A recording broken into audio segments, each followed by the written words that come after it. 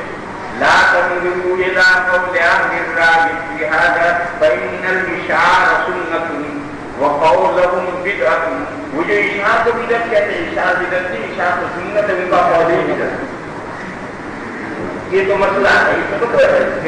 اب آگے سن قال سمعت أبا السائب يقول كنا عند وكيع فقال لرجل ممن ينظر في الرأي ينظر في الرأي کا مطلب ہے کہ وہ طالب علم میں اصل تو فقہ کا طالب علم لیکن فقہ کے جو طالب علم ہیں ان کو بھی تو حدیث چاہیے تو حدیث لینے کے لیے محدثین کے بھی شاگرد ہوتے ہیں ورنہ اصل وہ فقہ کا طالب علم ہے امام ابو حنیفہ کا شاگرد ہے. اس سے کیا کہا اشعر رسول اللہ صلی اللہ علیہ وسلم ويقول ابي حنیفہ هو مسلم. یہ اس کو چپکی اس کو چھیڑا. قال الرجل فإنه قد روى عن إبراهيم النخعي أنه قال الإشعار مطلق. یہ اس نے بات اڑا دی امام ابو حنیفہ سے بات اٹھا کر کے ابراہیم نخعی پر اڑا دی. کیا بولو ابراہیم نخعی پر تذکرہ کرو. قال فرأيت وكيعا غضبا شديدا. اس پر غصے ہو ابراہیم نخعی پر نہیں یہ طالب علم پر. قال اقول لك قال رسول الله صلى الله عليه وسلم وتقول قال ابراہیم. کہا میں حدیث پیش کر رہا ہوں ابراہیم نخعی کا قول پیش کر رہا ہوں. آپ نے بھی تو پہلے یہی حرکت کی ہے. آپ نے حدیث سنا کر ابو حنیفہ کا قول کیوں کر دی کہ حدیث یہ کہتی ہے ابو حنیفہ یہ کہتی ہے غلط کہتے ہیں. ابو حنیفہ کون ہوتے ہیں حدیث کے ساتھ؟ تو آپ نے تو حدیث کے ساتھ ابو حنیفہ کا ذکر کیا ہے. تو اگر اس طالب علم نے ابراہیم نخعی کے قول کا ذکر کیا تو کیا آسمان ٹوٹ پڑا؟ یہ تو آپ کی سنت ہے جس پر اس نے عمل کیا. ما احقق بان تحبس کس قدر تو حقدار ہے اس بات کا تجھے دیر دیکھ دیا ہے. حتی ثم لا تخرج حتی تنزع عن قولک هذا. جب تک تو اس بات سے توبہ نہ کرے وہاں سے تجھے جلنے سے نہیں نکلنا.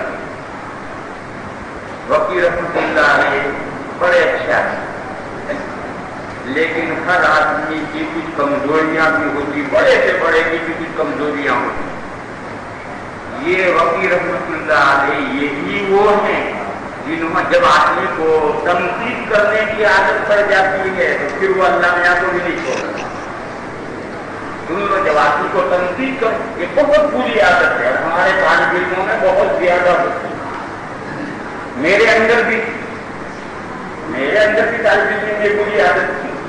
جب میں حضرت شیخ مولانا زکریا صاحب سے بیعت ہوا میں بیعت ہوا تھا افتاح کے سال میں یہاں جب افتاح پڑھتا تھا تب بیعت ہوا. تو حضرت نے مجھے مسجد میں آتے رہے میں مجھے بیعت کیا. بیعت کرنے کے بعد میں حضرت نے مجھ سے کہا تم تنقید بہت کرتے تھے. میں نے کہا یہ حضرت کرتا تھا. کہنے لگا ٹھیک نہیں میری کتاب ہے 1000 مراتب الرجال کو وہ کتاب میں نے خرید آج بھی میرے پاس ہے. کہیں کہیں تھوڑی پڑھی میں نے آگے نہیں پڑھی مگر حضرت کی جملے کو میں نے پلے باندھا اور بری عادت ایک دم نہیں چھوٹتی. آہستہ آہستہ سیکھی. اس وقت سے کوشش کی آہستہ آہستہ. اب بھی میں یہ تو نہیں کہہ سکتا ہوں میں پاک ہو گیا لیکن بڑی حد تک میں اس بیماری سے نکل گیا. تو طالب علموں میں بری عادت ہوتی ہے اور یہ بہت سخت بری عادت ہے. اس سے اپنا پیسہ چھوڑانا چاہیے. اس کا نقصان کیا ہے؟ اس کا نقصان یہ ہے کہ بری عادت تنقید کرنے کی ہوتی ہے. تنقید کرتا کرتا کرتا اللہ میں اپنے نہیں چھوڑتا. وکیع رحمۃ اللہ نے یہ تنقید کرنے کی بری عادت ہے جس پر انہوں نے امام ابو حنیفہ پر تنقید کی ہے. یہ تنقید کی یہ یہاں تک گئی ہے کہ انہوں نے مکہ مکرمہ میں حضور کے بارے میں ایک حدیث بیان کی موضوع جس میں حضور کی توہین تھی، اور میں اس حدیث کو ذکر نہیں کر رہا،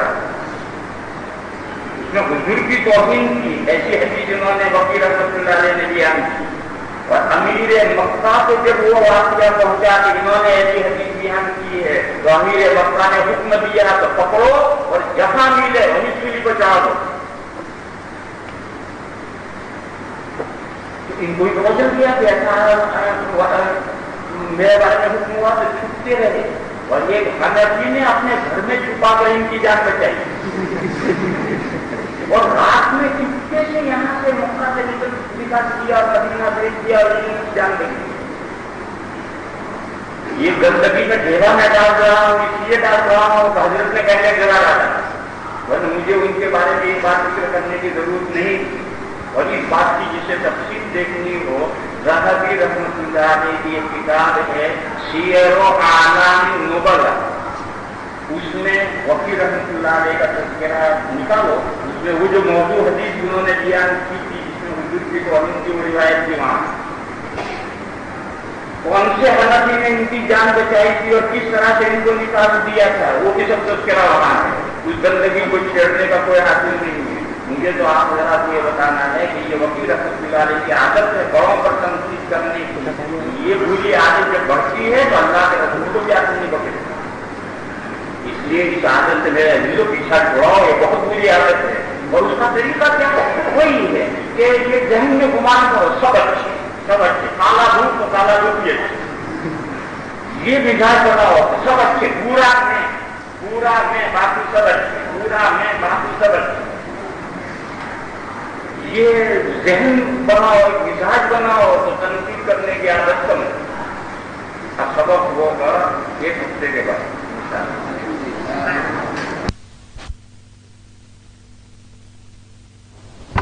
مگر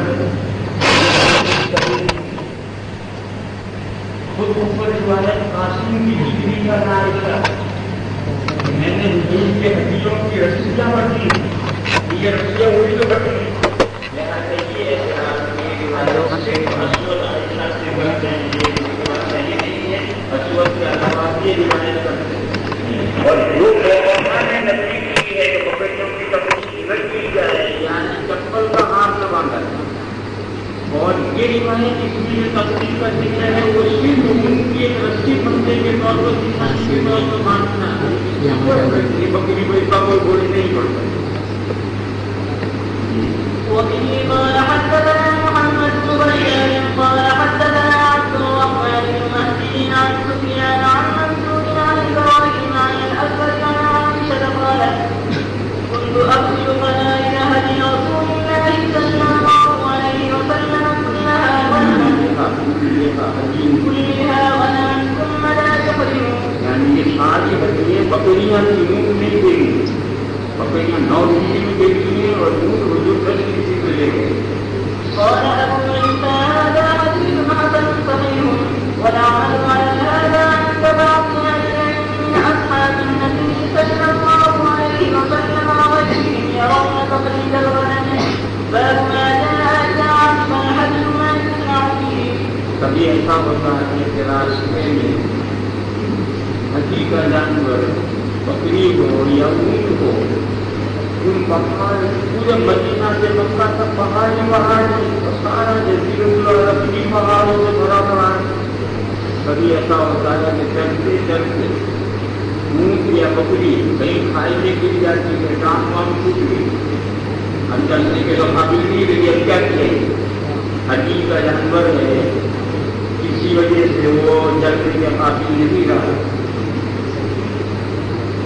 حجی کیسی نقلی حجی ہے یا واجب حجی ہے؟ واجب حجی منت مانی، نقلی حجی یا اس کے دل میں کوئی دم واجب ہوا ہے، وہ دم کی حجی لے جا رہا ہے، 2 حجیاں واجب ہے، پکیا لگتی ہے۔ حنفیہ کی رائے یہ ہے کہ اگر حجی نقلی ہے تو اسے ذبح کرے، ذبح کر کے اس کے گلے جسے چپل بندھا ہوا ہے ان کے گلے وہ چپل خون میں بھگا کر کے اس کے جسم پر 2-4 جگہ چھاپ مارے اور لگائے، اور پھر اسے اسی حال میں چھوڑ کر چل دے. اور اگر وہاں قریب میں کوئی بستی ہے تو اس جانور کو تباہ کر کے اس کا بہت سے غریبوں میں تقسیم کر دے. اور اگر دور دور تک کوئی بستی نہیں ہے تو کوئی حال میں کر کے وہیں دبا کر کے اس طرح سے کام سرکاری کر دے. اور اگر واجبی بستی ہے تو ضروری ہے کہ اس کے قائم مقام دوسری حقیقت ہے. اور جو اس کے قائم مقام دوسری حقیقت ہے ابھی اس کا دل کی یہ جو چاہے کرے دبا کر کے کھا لے بیچ دے لوگوں کو دے دے جو چاہے کرے. یہ حل کیا کہ اگر حقیقت واجب ہے تو اس کے قائم مقام دوسری حقیقت کی ضروری ہے. اور دوسری حقیقت کی اپنی حقیقت نکل گئی اور اس کی جو چاہے بیچ دے کھا لے دبا کر کے کھلا دے ہدیہ دے. اور اگر نقل حدیث ہے تو پھر اس کو بدل نہیں سکتا. اسی کو دبا کر کے غریبوں میں تقسیم کر دے. وہاں کوئی آبادی نہ ہو اس طرح سے دبا کر کے چھاپ مار کر کے چھوڑ دے. عرب کا علاقہ گرم خشک اس لیے وہاں چیزیں سڑتی نہیں کم سڑتی. اور یہ جانور جو دبا کر کے چھوڑ دیا گیا ہے وہ اسی ہاتھ میں سوکھ کر کے خراب ہو جائے. جب بھی کوئی یہاں سے گزرے گا تو تازہ ہے تو کھائے گا, سوکھ گیا ہے تو کھائے گا. بھگوت نہیں کرتے بلکہ ضرورت مند چمڑا بھی کھاتے, چمڑا تک کھاتے, چمڑا بھی پہنچتے. اور اگر کوئی گرمی میں آئے اور کھا گئے تو ان کی قسمت ہمارے باپ کا کیا دل ہے. اول تمہارے رشتے نہیں اس لیے بالکل خشک پہاڑوں میں درختے ہیں, چھوٹے موٹے درختے ہیں, لوگ بھی ہیں, چھوٹے چھوٹے درختے ہیں. ایسے کوئی درختے آ کر کھا گئے ان کی قسمت. ان سے ایسے لوگ آ گئے اور یہ جاننے کے لیے حقیقی دفعہ ہوئی ہے جو غریب ہوگا آئے گا مانگا نہیں گا. حضرت امام شافعی علیہ رحمہ کی رائے اس کے بالکل برعکس. وہ فرماتے ہیں کہ اگر حدیث نقل ہے تو حدیث ہونے سے نکل گئی, دیکھ لو دبا کر کے کھا لو کھلا لو تو کیا کر دو. ان کے یہاں تمام نقل عبادتوں کا جو حکم ہے وہی تمام نقل عبادتیں شروع کرنے سے پہلے نقل ہے, شروع کرنے کے بعد یہ نقل. نماز شروع کر کے بیچ میں توڑ دو کوئی بات نہیں. روزہ نقل شروع کر کے بیچ میں توڑ دو کوئی بات نہیں. ایسے ہی یہ حدیث نقل ہے. اگر نقل ہے اور یہ معذور ہو گئی جب نہیں سکتی کوئی بات نہیں, لگا کر کے دیکھ دو کھا جاؤ جو چاہے کرو. اور اگر واجب حدیث ہے تو پھر وہ یہ کہتے ہیں کہ اسے دبا کرو, دبا کر دی طرح سے کے اوپر چپل کی چھاپ مارو, اس کے ہاتھ سے چھوڑ دو بہت ہے. اس کا دوسرا جانور اس کے قائم مقام کرنے کی ضرورت نہیں.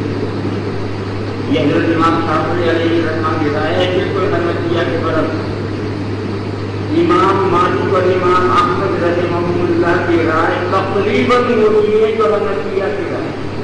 تفصیلات میں کچھ فرق ہے, باقی مجموعی حیثیت سے امام مالک کی اور امام احمد کی رائے وہی جو حنفیہ کی رائے.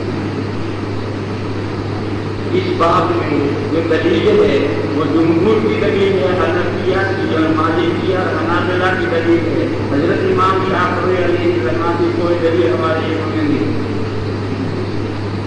جب حضور اکرم صلی اللہ تعالی علیہ وسلم حج کے لیے چلے تو ذوالحلیفہ میں اونٹوں کا اشعار 63 اونٹ تھے, ان کا اشعار کیا اور اشعار کر کے چند آدمی مقرر کیے جو ان اونٹوں کو لے کر الگ جائیں تو حضور کے ساتھ اونٹ نہیں چلے کہ اونٹ آئس کا درد ہے.